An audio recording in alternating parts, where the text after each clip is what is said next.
Alors, chers élèves de l'ONG Aide Service Éducation, nous voilà encore à un cours d'histoire, niveau première D et précisément la deuxième séance. Votre serviteur, M. Traoré, au micro ce matin. Alors, avant même de commencer véritablement notre cours, nous allons corriger notre exercice d'application de la séance précédente. Alors, vous saviez très bien qu'on a demandé de donner l'une des causes principales de la Deuxième Guerre mondiale. Alors, en réponse, l'une des causes de la Deuxième Guerre, l'une des causes principales de la Deuxième Guerre mondiale est la mauvaise gestion des contentieux de la Première Guerre mondiale. Il s'agit de, premier tiret, l'échec du traité de Versailles. Alors, comme nous avions dit dans le cours au traité de Versailles, il a été intimé à l'Allemagne de reconnaître qu'elle est responsable de la Première Guerre mondiale. Donc, à l'issue de cela, elle a été sanctionnée à ce traité de Versailles-là, c'est-à-dire en 1919. Deuxième raison, c'est l'inefficacité de la SDN. C'est-à-dire la FCN n'arrivait pas à imposer la paix par tous les moyens. Elle procédait par des sanctions économiques et autres. Donc, ça provoquait une efficacité. Et le troisième élément, la passivité des démocrates face aux agressions fascistes. Alors, pour ceux qui ont véritablement trouvé toutes les bonnes réponses, je vous félicite déjà. Et ceux qui plus ou moins n'ont pas trouvé toutes les réponses, ce n'est pas un problème, ce n'est qu'un exercice d'application. Alors, ce n'est pas une évaluation, ce n'est seulement qu'une évaluation summative où plus ou moins vous avez tout le temps de vous rattraper. Alors, donc nous allons continuer le cours de ce matin et aborder le deuxième point du grand 2, s'agissant des causes de la Deuxième Guerre mondiale. Alors, ce petit 2 de ce matin s'intitule Les prémices imminentes d'un retour à la guerre. Alors, dans cette rubrique-là, nous allons voir 2.1. Dans cette rubrique, nous allons voir 2.1, la formation de nouvelles alliances. Nous avions vu dans la Première Guerre mondiale, il y avait eu des alliances qui ont été formées. S'agissant de cette Deuxième Guerre mondiale, il y aura des repositionnements de part et d'autre des différents blocs. Alors, face aux intérêts communs, des alliances se forment entre les pays.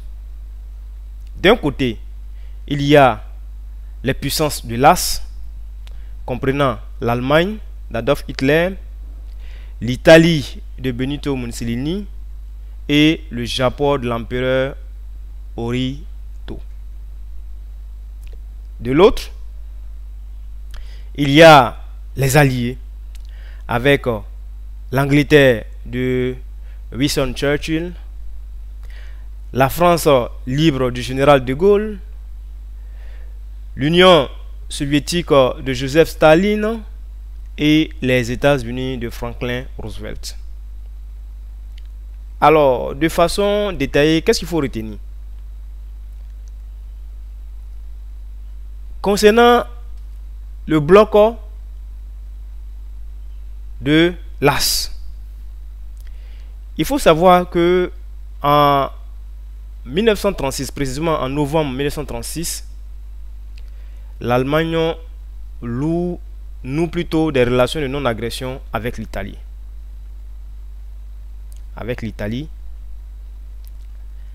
Et dans la même année et dans le même mois, l'Allemagne signe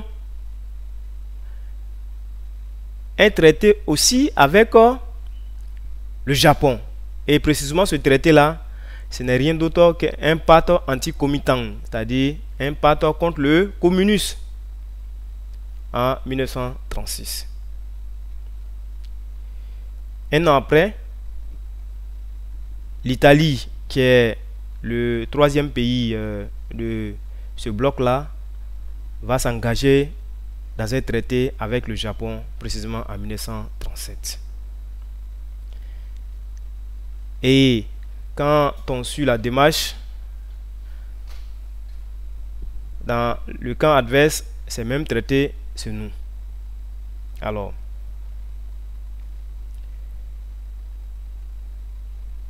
les trois États considèrent les puissances sont considérés comme les puissances de l'As. Alors, nous le savons très bien. Et les raisons qui ont poussé ces États-là à nouer des relations sont diverses. Et je dit diverses. Voilà. Et il y a plusieurs autres traités qui seront signés, et notamment le 21 mai 1939, l'Allemagne et l'Italie signaient le pacte de l'acier, un traité d'assistance militaire. Tout ça là, ça sera par la suite. Donc, on a le premier point qui est la formation de nouvelles alliances. Nous allons voir par la suite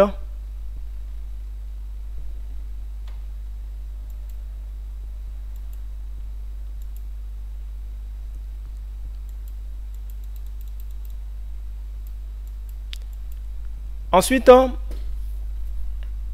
2.2, l'agression de la Pologne.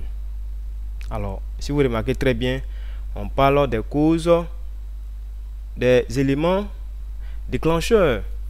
C'est-à-dire, le premier point est d'abord la formation des alliances. Et ensuite, nous allons tomber sur un autre point qui est l'agression de la Pologne.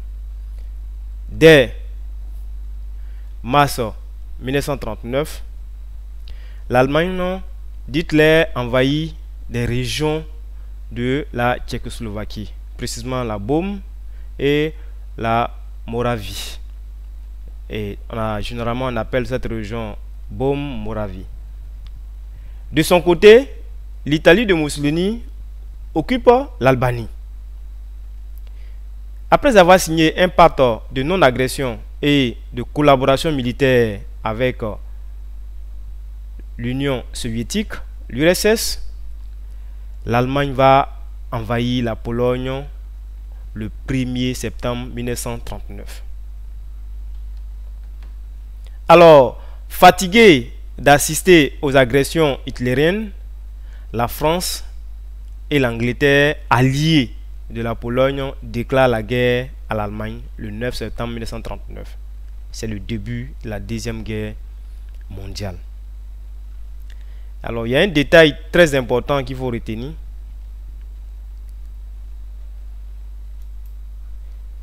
C'est que, en avril 1939, Hitler annonce à ses généraux sa décision d'envahir la Pologne. Il dévoile ses véritables desseins, notamment Danzig, qui n'est qu'un prétexte, et ce qui importe, c'est la conquête de l'espace vital, qu'on appelle généralement en Allemagne le Nebenraum, à l'est. Alors, en juin 1940, l'Italie entre dans la guerre aux côtés de l'Allemagne. En septembre 1940 encore, le Japon les rejoint. En juin 1941, Adolf Hitler attaque l'Union soviétique. Les Japonais bombardent la base américaine de l'océan Pacifique. Si vous vous rappelez très bien, la base américaine qui a été bombardée, ce n'est rien d'autre que la base américaine de Pearl Harbor, qui était une grande base américaine dans le Pacifique. Et si vous vous rappelez un peu, ça sera même la cause de l'entrée des États-Unis dans le conflit. Et ce bombardement a eu lieu précisément le 7 juillet 1941, où on a eu des milliers de morts. Alors, certains chercheurs sur les États-Unis parlent de plus de 2000 morts, d'autres même disent 3000 morts. Alors, pour expliquer de façon détaillée, voilà ce qui s'est passé en réalité. On va suivre ensemble cette carte des occupations allemandes et italiennes. Et on aura une deuxième carte où on va voir l'annexion du Japon en Chine. Alors, vous savez, vous vous rappelez, lorsque nous avons vu la première séance, on a parlé de cette région-là. Cette région qu'on appelait la Rhénanie. Alors, c'était la forteresse allemande. Et quand vous regardez très bien, cette région est traversée par un fleuve en bleu. Le fleuve en bleu, c'est le Rhin. D'accord? Et quand on suit à l'ouest du Rhin, on a une base navale et une base, surtout une base militaire qu'on appelait la Sarre. Et c'est cette zone-là qui sera automatiquement militarisée par Hitler. D'accord? Et ensuite, Hitler va se lancer dans les annexions, notamment cette région. Lorsque nous parlions du premier, surtout le deuxième point, 2.2, concernant l'attaque de la Pologne, ici Hitler a annexé cette région-là qu'on appelle la Beaume-Moravie. C'est cette région. D'accord? Mais il ne va pas se limiter à cette région seulement. Il va encore annexer une région de l'Autriche. Regardez en rouge ici. Lorsque nous regardons dans la légende, on voit annexion de l'Autriche. Et cette région-là, c'est l'Encruz. Ok? Il va annexer cette région. Et ensuite, il va se lancer vers les frontières d'abord polonaises et la frontière de l'Union soviétique. L'Union soviétique, il va occuper toute cette région-là. Regardez la région qui est en turquoise. La région en turquoise ici, c'est la Ruthénine qui sera occupée le 15 mars 1939.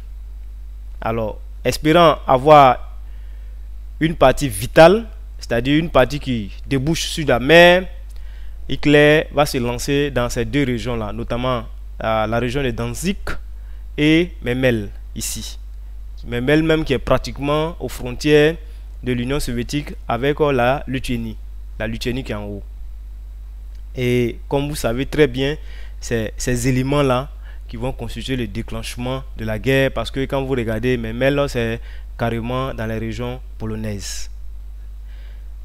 Alors, deuxième point, nous allons observer ensemble la carte aussi de l'expansion japonaise en Chine. D'accord?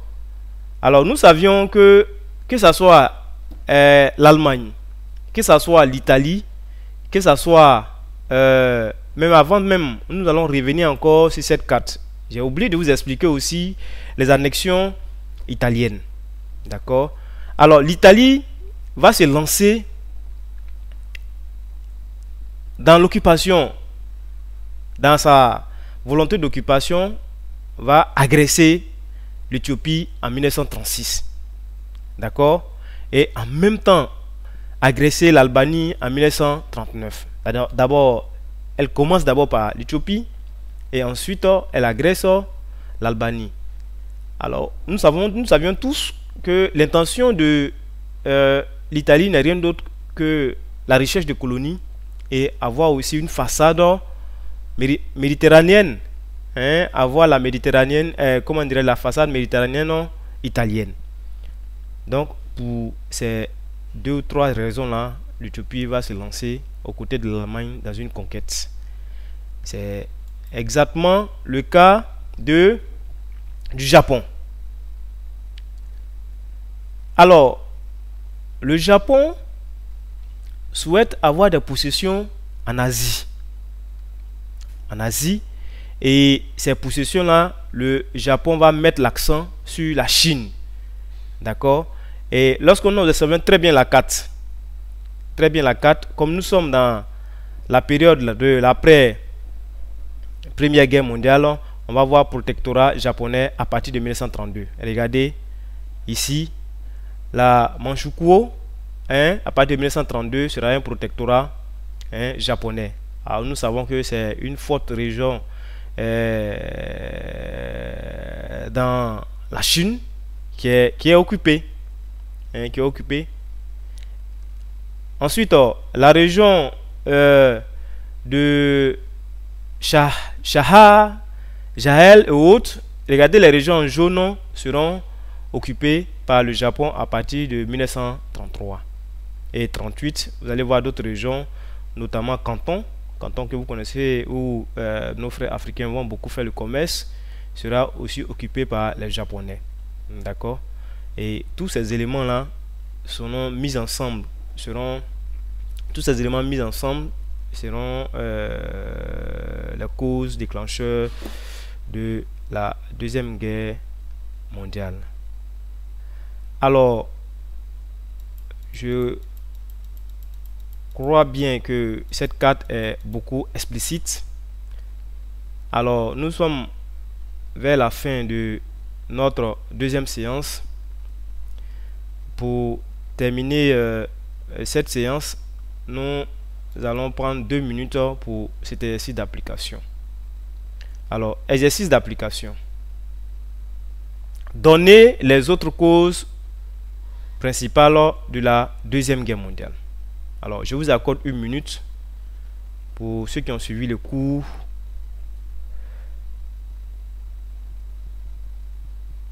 Alors, comme correction de notre exercice d'application, il faut retenir que les autres causes principales de la Deuxième Guerre mondiale sont la formation de nouvelles alliances et l'agression de la Pologne. Alors, ces deux éléments, plus les éléments que nous avions vus dans le petit 1, sont les éléments qui constituent les causes de la Première Guerre mondiale.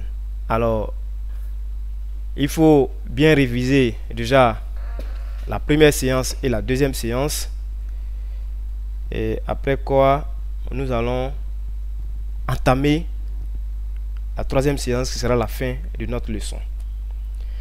Alors, prenez soin de vous et respectez les mesures barrières qu'Allah subhanahu wa ta'ala nous protège. Salam alaikum wa rahmatullah wa barakatuh.